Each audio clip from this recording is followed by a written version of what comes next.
वाह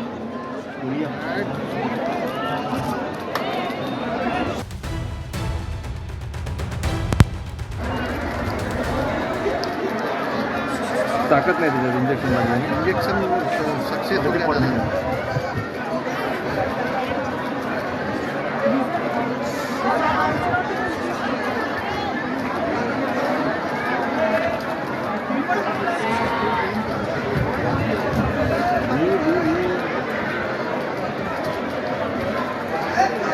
आनंदाची बातमी अशी आहे, डार्ट लागलेला आहे आणि कुठल्याही क्षणी म्हणजे जवळपास 15 मिनिटाच्या आत बिबट आता शिवनगर पारडीच्या शिवनगर परिसरातील निषाद आणि वर्मा यांच्या कुटुंबात त्या कुटुंबाच्या निवासस्थानाच्या वरच्या माळ्यावर म्हणजे दुसऱ्या माळ्यावर दिसून येत आहे आणि तो बेशुद्ध होण्याच्या परिस्थितीत असल्यामुळे त्याच्या हालचाली मंदावल्या आणि आता तो अजूनही लटकलेल्या अवस्थेत बघतोय. कुठेतरी अजूनही त्याच्यातली ताकद जी आहे ती पूर्णपणे क्षीण पावलेली दिसून येते आणि आपण एक 24 तासावर एक्सक्लुसिव्ह दृश्य बघू शकतो की हा बिबटला हे रेस्क्यू